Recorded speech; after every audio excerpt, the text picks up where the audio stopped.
Olá, graça e paz, eu sou o pastor Jackson. Hoje eu quero tratar sobre um assunto muito sério que fala da blasfêmia contra o Espírito Santo. O que é o pecado imperdoável?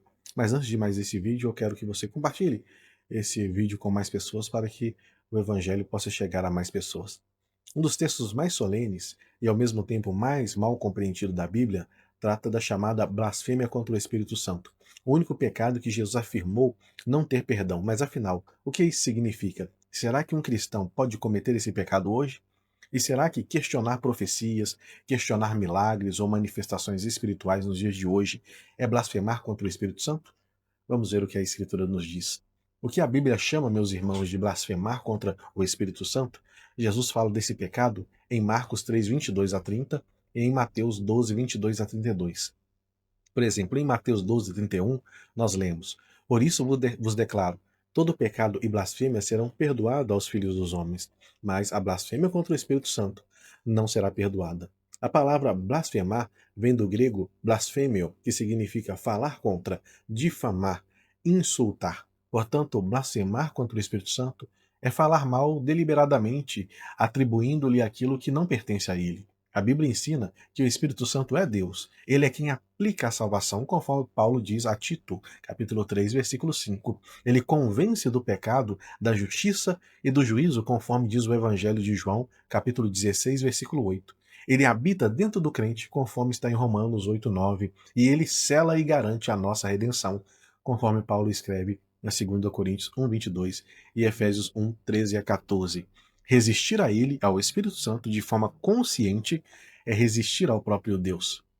O contexto em que Jesus falou desse pecado, o ensino de Jesus não surgiu do vazio. Em Mateus 12, 22 a 24, Jesus expulsa um demônio e os fariseus dizem: Este não expulsa os demônios senão pelo poder de Beuzebu, maioral dos demônios. Os fariseus não estavam ignorantes. Eles viram os milagres, eles ouviram a palavra, eles testemunharam a autoridade da santa de Cristo. E mesmo assim, eles decidiram rejeitá-lo. E João 3,2 mostra que eles sabiam que Deus estava com Jesus. Rabi, diz o texto, sabemos que é mestre vindo da parte de Deus, porque ninguém pode fazer estes sinais que tu fazes se Deus não estiver com ele. Mesmo assim, por inveja, orgulho e dureza do coração, atribuíram ao diabo a obra que era do Espírito Santo. E por que esse pecado não tem perdão?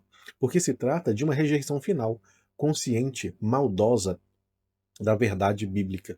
Os fariseus chamaram o bem de mal, atribuíram a obra de Deus a Satanás, endureceram o coração contra a última fonte de arrependimento.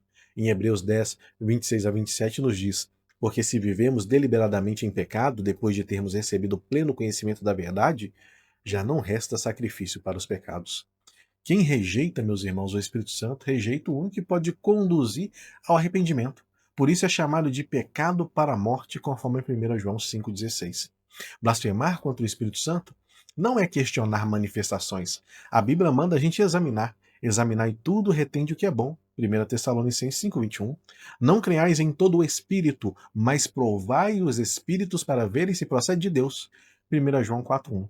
Os bereanos conferiram as escrituras para falar se o que o Paulo dizia era verdade, conforme está descrito em Atos 17:11. Então, questionar profecias, línguas, supostos milagres de pastores hoje, decisões de líderes, não é blasfêmia, é obediência bíblica.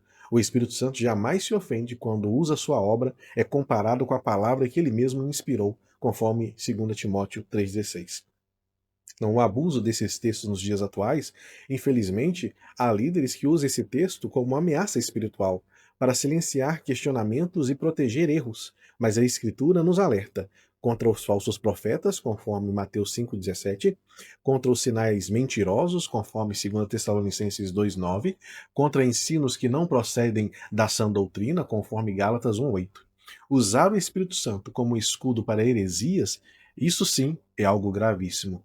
Então é possível cometer esse pecado da blasfêmia contra o Espírito Santo hoje? Sim, é possível. Quando alguém que é exposto ao Evangelho decide conscientemente escarnecer de Cristo, atribuir a sua obra ao mal, endurecer-se de modo irreversível.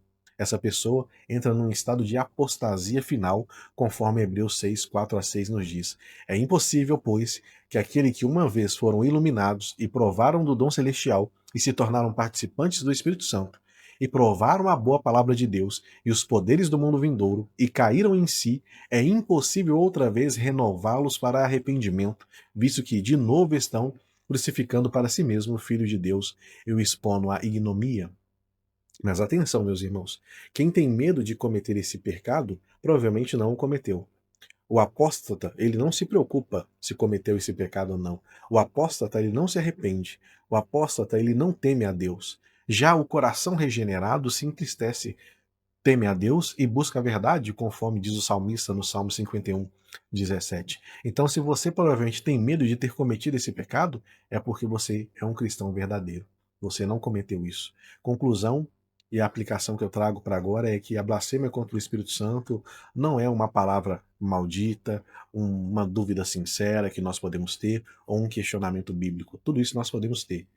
Mas a blasfêmia contra o Espírito Santo é uma rejeição consciente, final e deliberada da obra de Cristo após termos plena luz desta obra. Se você se preocupa com isso, louve a Deus. Isso é sinal de que seu coração é sensível e não é um coração endurecido. Hoje ainda é dia de arrependimento. Se hoje ouvires a sua voz, não endureçais o vosso coração. Que Deus abençoe a sua vida